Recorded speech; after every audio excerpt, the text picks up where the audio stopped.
Well, so in order to reuse the boost stage, which is about 70% of the cost of the rocket, so Which cost is that? How much is that? well, I mean, it's sort of on the order of $30 to $35 million. Right, so you want to save that.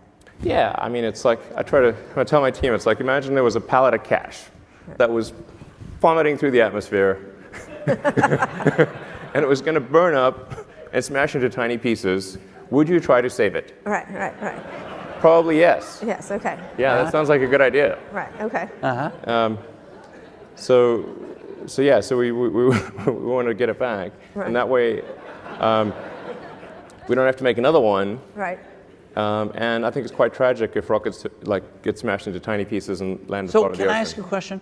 We've been going to space for 50 years or something like that? Yeah. Nobody, until you started doing this and Jeff Bezos' company has done it, the government never They're sort like of saved the different things, but rockets. yeah. They never saved the pallet of cash. Why not? And the Russians didn't either. I mean, there was some attempt made to do that with the space shuttle, but there was no return. It's the first time that a rocket boost has returned to launch site Right. From an orbital mission, and certainly the first time that there's been a landing on a ship out But to the sea. regular rockets that went up that weren't designed like planes never tried to do this. Right.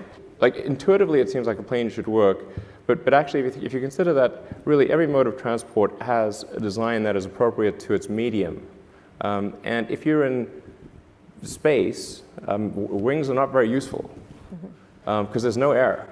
And then if you want to go somewhere other than Earth, there's also no runways. So these are important considerations. So that's why when they went to the moon, they used propulsive landing. I think there's certainly some similarities of opinion. I think both Jeff and I believe that it's important for the future to be a spacefaring civilization and ultimately be out there among the stars. And I think that's the exciting, inspiring future that I think certainly people in this room want. And when I say multi-planet species, like that's really what we want to be. It's not like still being a single planet species but moving planets. It's really being a multi-planet species and having civilization and life as we know it extend beyond Earth to the rest of the solar system and ultimately to other star systems.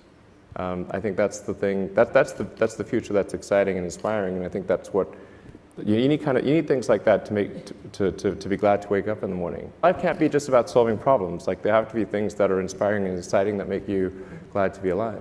So we plan to refly one of the landed rocket boosters, hopefully in about 2 or 3 months, something like that. So that'll be an important milestone. So far, the stages are looking like quite good, even though they come through quite. It's a really difficult re-entry situation, but they're looking in good shape. And we now have 4 of them. So we want to start reflying them, towards the end of summer. And then hopefully by the end of this year we'll be launching Falcon Heavy, which will be the most powerful rocket in the world by more than a factor of 2. So Falcon Heavy will be on the order of 5 million pounds of thrust on liftoff, which is about 2/3 the size of a Saturn V. I'm curious, have you been to space yet? No. Why? I mean, you could just go up, right, for a little bit, or not? I could, I suppose. Yeah. No? Why haven't you? Like I walked think I around will the at some moon or point. something, or Yeah, probably will. will you do a moon test well. before you go to Mars? Yeah, I mean, I'll probably, I don't know, go to orbit in 4 or 5 years or something like that. But Again, space and orbit are very different things. But on the Mars thing, would you send up 2 or 3, whether it's you or not? I kind of would prefer it if you tried it, frankly, but Sure. Because it would be exciting. But would you send up some people before you do this whole architecture for colonizing Mars? Just a handful of people to kind of see what. I mean, the basic game plan is like we're going to send a mission to Mars with every Mars opportunity from 2018 onwards. So, and they occur approximately every 26 months. So, we're establishing cargo flights to Mars that people can count on for cargo. And it's like I said, the Earth-Mars orbital rendezvous is only every 26 months. So there's one in 2018, there'll be another one in 2020. And I think if things go according to plan, we should be able to